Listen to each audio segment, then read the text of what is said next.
witnessed the worst ever heatwave conditions earlier this summer, Europe is going through another spell of extreme heat, compounded by widespread drought conditions and devastating blazes.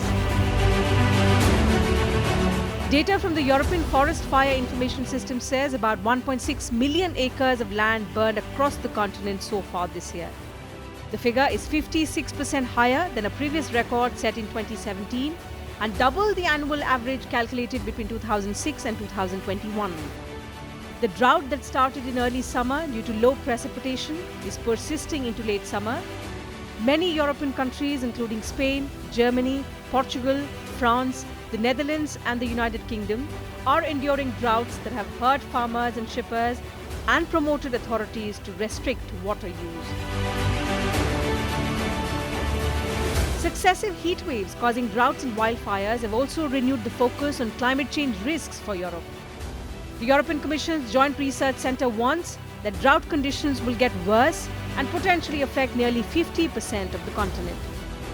The United Nations Intergovernmental Panel on Climate Change has also found that human-induced climate change is causing dangerous and widespread disruption in nature, affecting the lives of billions of people around the world.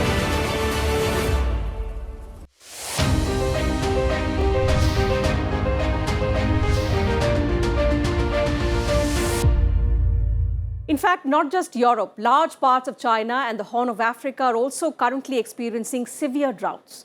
More than 43% of the United States was in drought until the end of July. The United Nations says drought frequency and duration has increased by nearly a third globally since 2000. Is this being fueled by climate crisis? What are its consequences, both in the short term and the long term? Also, what immediate action is needed globally to tackle such climate emergencies? This and much more on the global debate this week on Sansad TV. Hello and welcome to the program. I'm Teena. Pleased to welcome three distinguished panelists who will share their views with us on the most pressing challenge before the world today. Delighted to welcome Ms. Erin Sikorsky, Director, the Center for Climate and Security, and also the Director of the International Military Council on Climate and Security, United States. Ms. Sikorsky, thank you for your time. Welcome to Sansad TV.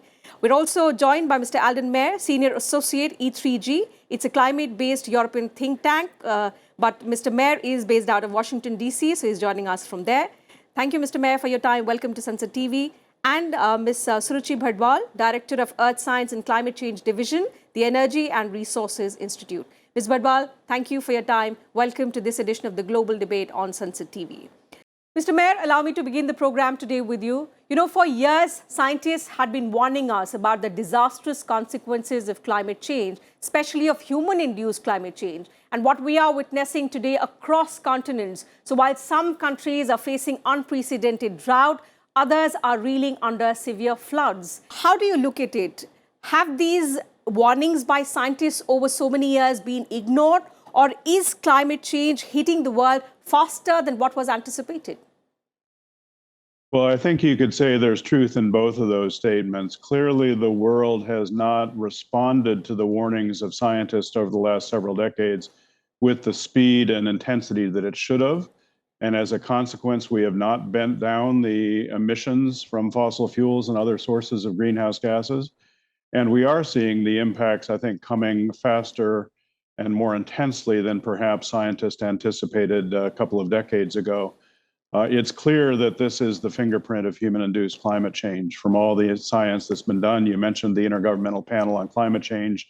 They are the gold standard when it comes to science on climate. They're set up by the World Meteorological Organization and the United Nations Environment Program. Their findings have to be approved by every government around the world. And they say clearly that we are seeing the impacts of human activity on the climate system, and that we will continue to see these impacts worsen over the decades ahead. The good news, of course, is we can do some things to mitigate them, and I'm sure we'll talk about those later. Ms. Sikorsky, looking at the kind of record-breaking extreme weather events that countries are today reeling under, of course, these are climate change risks that we had been warned of earlier by scientists. But is it climate change alone? Or do you also contribute some other factors? Do you attribute some other factors as well that have contributed to this kind of disastrous consequences that we are witnessing, not in terms of just deaths of people, but also the kind of loss to economies, loss to property? Yeah, that's a great question. And no doubt it is not just climate change alone in many of these circumstances. It's climate change amplifying poor governance, environmental degradation, other challenges that countries are facing. But it's absolutely, as Alden said, it is the climate impacts of human-induced carbon emissions that are making these things worse. When you look at the floods and the extreme weather events that many countries are facing, and where militaries are having to step in to address many of these challenges. I mean, part of what makes things worse for countries is when they're not prepared, right? When they don't have the resilience to manage these risks. And it's absolutely the intersection. Sometimes climate change in the security world is called a threat multiplier.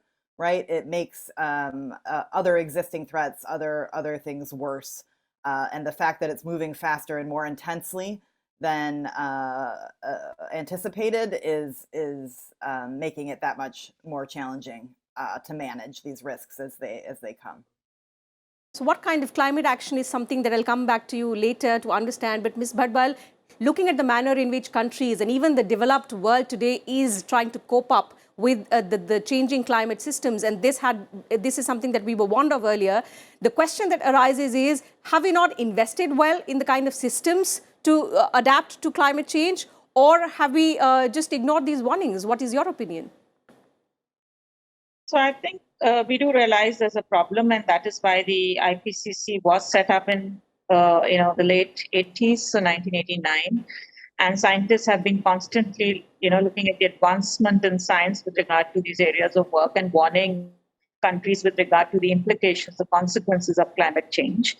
As very rightly said, by my fellow colleagues on the panel, the risks were already known. Many of these risks were already being talked about and, indicated in the IPCC reports. A process, an international process, has also been set up as a result, which is under the UNFCCC. We do have negotiations happening on this issue year after year, trying to get global consensus on these issues to be able to respond effectively and contain the kind of impacts that are likely because of a changing climate. So the consequences could be limited. But unfortunately, if we see what kind of a global deal we have, it's not very aggressive, I would say, to be able to contain or limit the nature of changes that we're talking about with regard to the climate, and therefore the consequences are being felt. Until and unless we see a global deal, which is far more aggressive than what we see on the table today, I do not think so that we will be able to address the impacts of climate change effectively, because very simply put, different countries have different capacities to be able to respond to the consequences of climate change, especially the developing countries, and the kind of wherewithal that they have in terms of their abilities to respond, with a large section of the population being in the middle class and the poor categories. I think it's a huge challenge for many, many countries to be able to respond effectively to the kind of impacts you're talking about, whether it's heat waves or being ravaged by floods and droughts that we see all over the world right now. In every other country, we have this year at least experienced one or the other extreme event in a very extreme form that has basically been struck. Mr. Meyer, as someone who's been part of climate negotiations for over 3 decades, correct me if I'm wrong, how do you look at the progress that the world has made since then in terms of climate talks, in terms of climate negotiations? Is it translating into action? Now that the consequences and the reality has hit us hard, do you see the world elevating the urgency of climate change?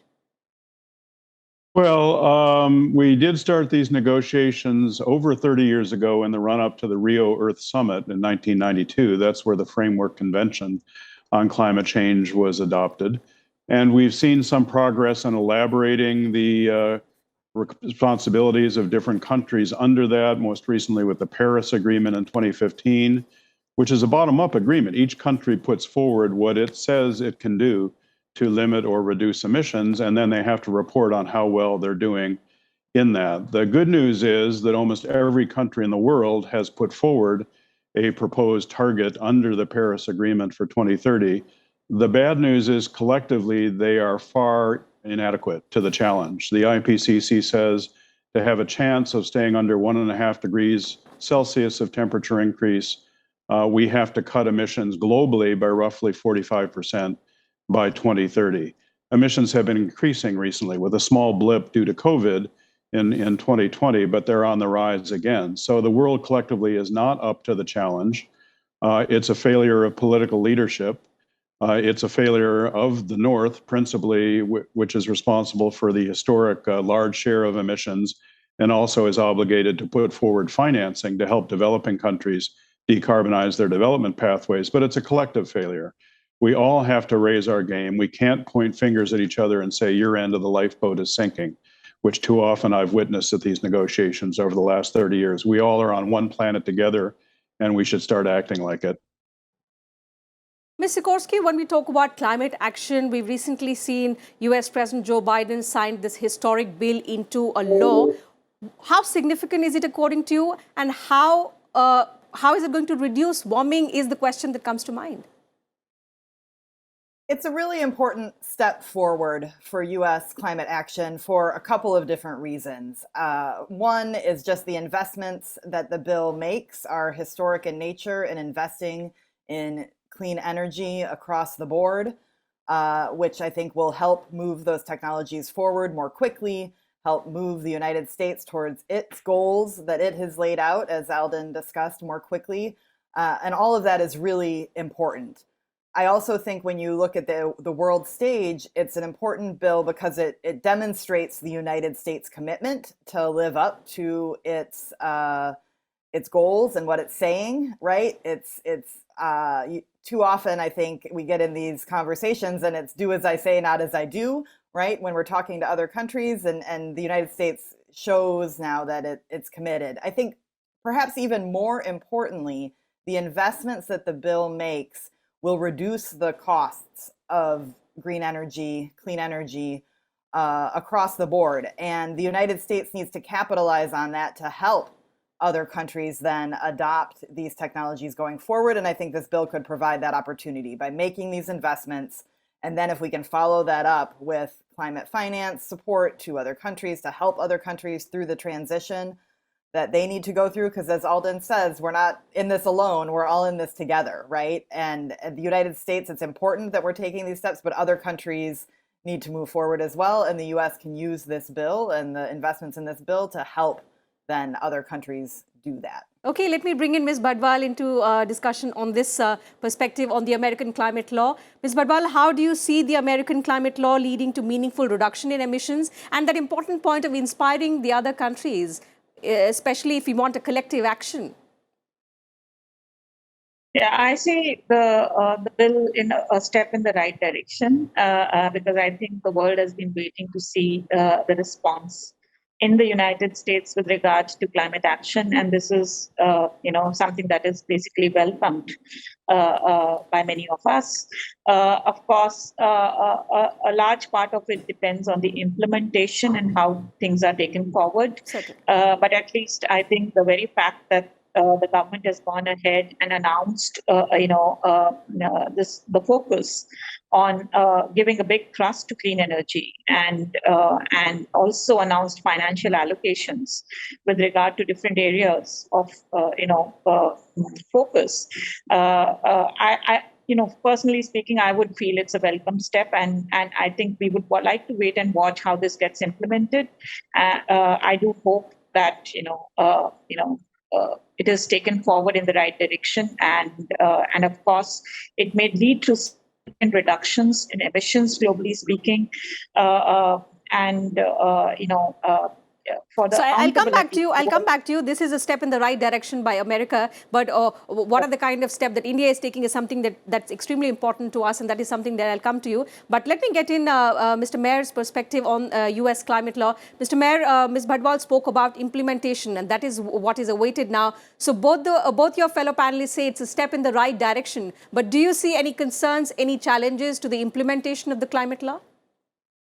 Well, it's a massive bill, $369 billion in tax credits, financial incentives over the next decade. And there will be a lot to track in terms of implementation to carry this out. But speaking historically, it's the first time in 30 years that the Senate in the United States has joined the House in passing major climate legislation. Many times we've seen the House act only to see the legislation die in the Senate. For the first time now, the Senate has joined the House. The president has signed the bill into law. It is a huge step in the right direction. It gets us way down the road towards the U.S. target of a 50 to 52% reduction in emissions under 2005 levels by 2030. But it doesn't get us all the way there. We have to do more. President Biden needs to make full use of his executive authority at the Environmental Protection Agency, the Department of Energy, other agencies, to drive what the federal government can do to require industry and other institutions to reduce emissions. And of course, we need more action by states, cities, investors, and businesses, which kept the U.S. in the climate game during the 4 long years of the Trump administration after Trump pulled us out of Paris.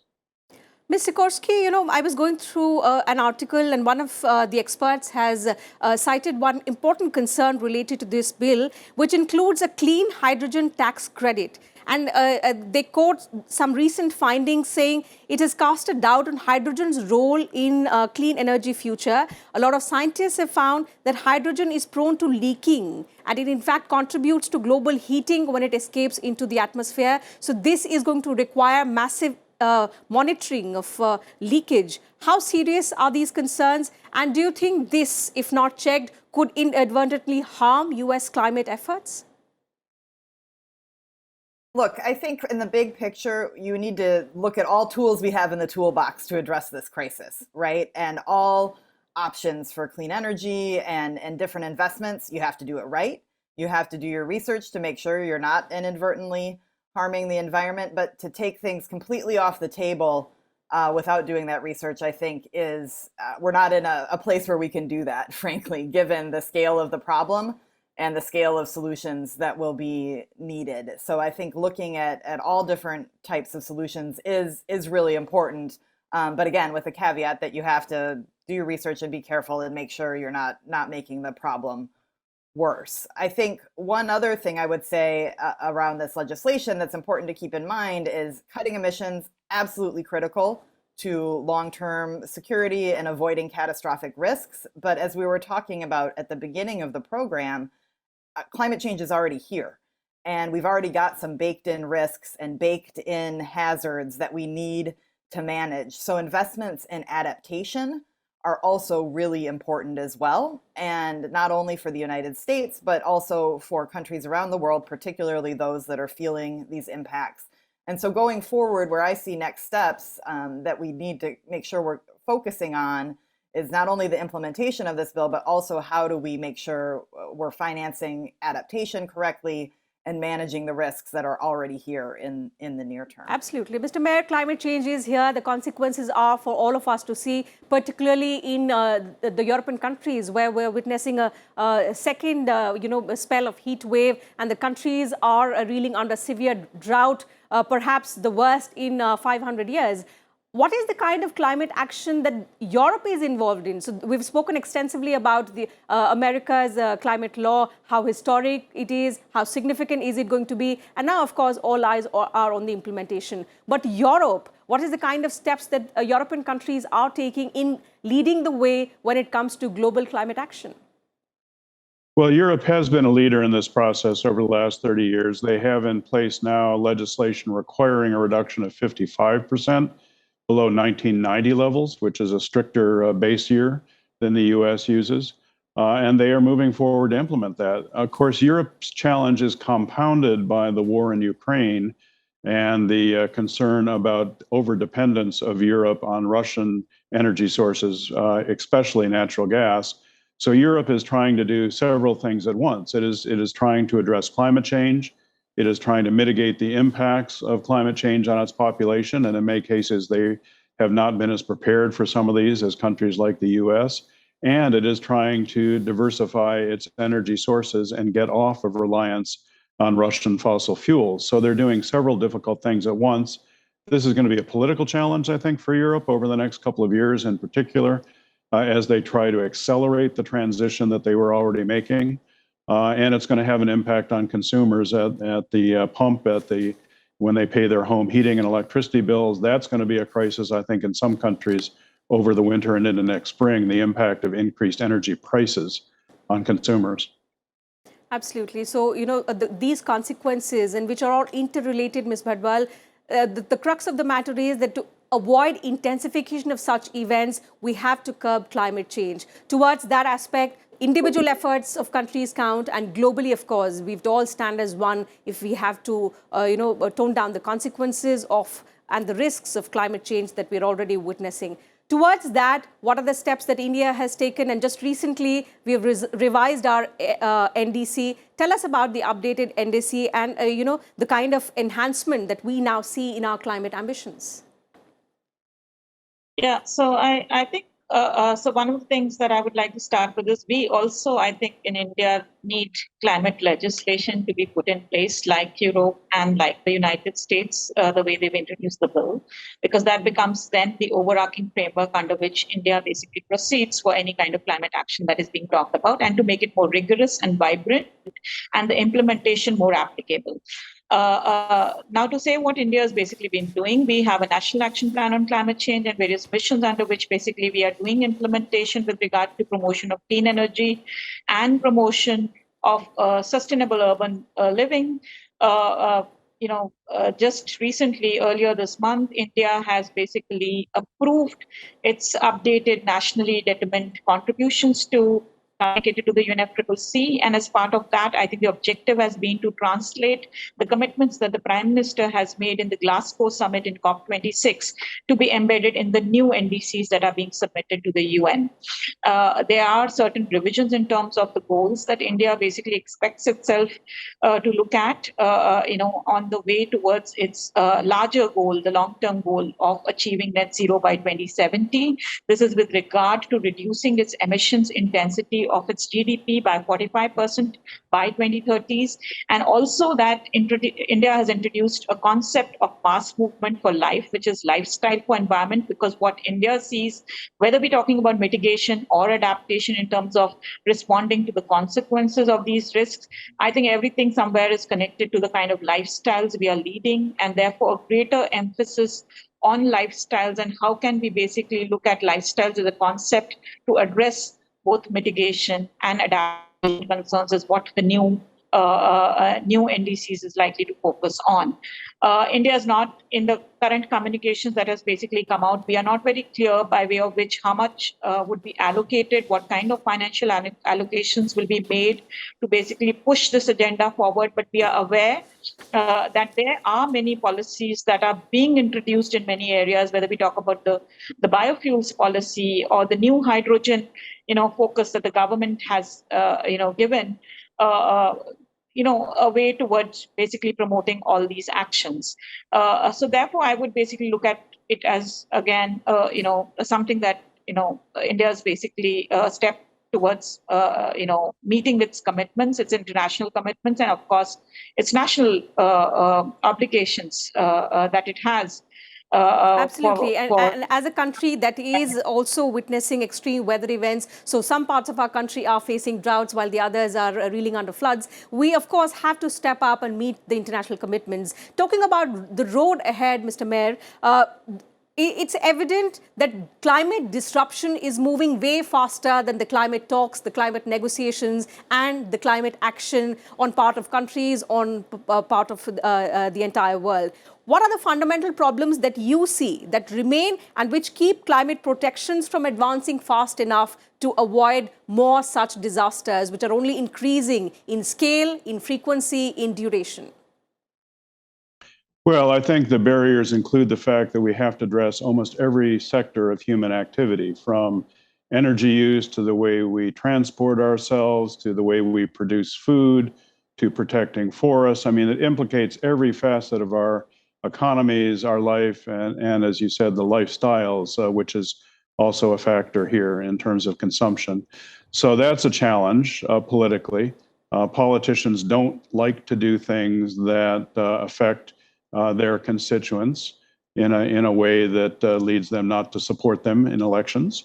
So that's a problem. Another problem is the fossil fuel industry. The oil, gas, and coal companies are very well organized, very well financed. They knew from the beginning of this process 30 years ago that it was a threat to their business model and their profits, and they have intervened in countries, including especially the United States, to try to block action and frustrate action. And they've been fairly successful on that. I recall when they ran commercials in the United States during the debate over the Kyoto Protocol in 1997, showing India and Brazil and China being cut from a world map and saying the US shouldn't ratify Kyoto because these countries didn't have obligations under it. At the same time that the chairman of the board of ExxonMobil was speaking in China and India, urging them not to adopt Kyoto because it would hurt their economies. Talk about cynical. It was very cynical, but it was effective. So the fossil fuel industry has played a role over the 30 years in blocking progress. Politicians don't like to impose short-term costs for long-term gains. Absolutely. And the fact that this is hard for every sector of our economy to deal with and make the transition at an unprecedented rate. We don't have decades to do this. We have to Certainly, make this U-turn in the next 8 years. We have to move fast now, Ms. Sikorsky, beyond the stage of negotiations to now implementation. This is just the preview of what we are witnessing across continents today, and the effects are only expected to get worse if we don't act on time. One important area, apart from individual efforts and climate actions, is how do we help the vulnerable countries and communities who are on the front lines of climate change? And that is one missing aspect from climate action of several countries. How do we bring back focus to that?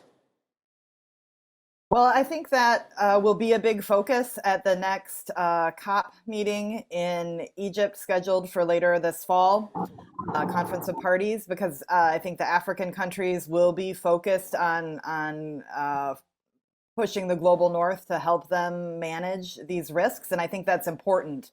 And I think the good thing, you know, we spoke earlier in the program that climate, it's not climate change alone, it's often how climate intersects with other factors to shape these risks. But that also means then when you take action to help manage some of those other risks, it helps countries manage their climate hazards as well. And what I mean here is governance, for example, investments in good governance and equal representation and access to government for more people in countries, right? Taking care of environmental degradation issues related to water access or food access. Those kind of investments can help countries manage these climate hazards they're already facing. And so the systemic risks also have systemic solutions. And I think that will be a focus at this upcoming COP meeting, and is continually a focus in other development forums. And there's a big push there. So I think that's, as I said earlier, it's an important piece of the puzzle. Absolutely. So as countries move towards meeting their own targets and also fulfilling international commitments, it's important to keep in mind that we should not be leaving anyone behind, because that does not serve the purpose of the entire globe and the target that we have set for ourselves in terms of achieving the Sustainable Development Goals. So that having been said, I'll wind up the program. Thank you to all my guests for joining us on this edition of the Global Debate and sharing your thoughts, your views with us and our viewers. Absolute pleasure to have all three of you on this edition of the Global Debate. So that's it from us, viewers, on the Global Debate this week. I'll see you same time next week now. Until then, take care of yourselves and keep watching Sansad TV.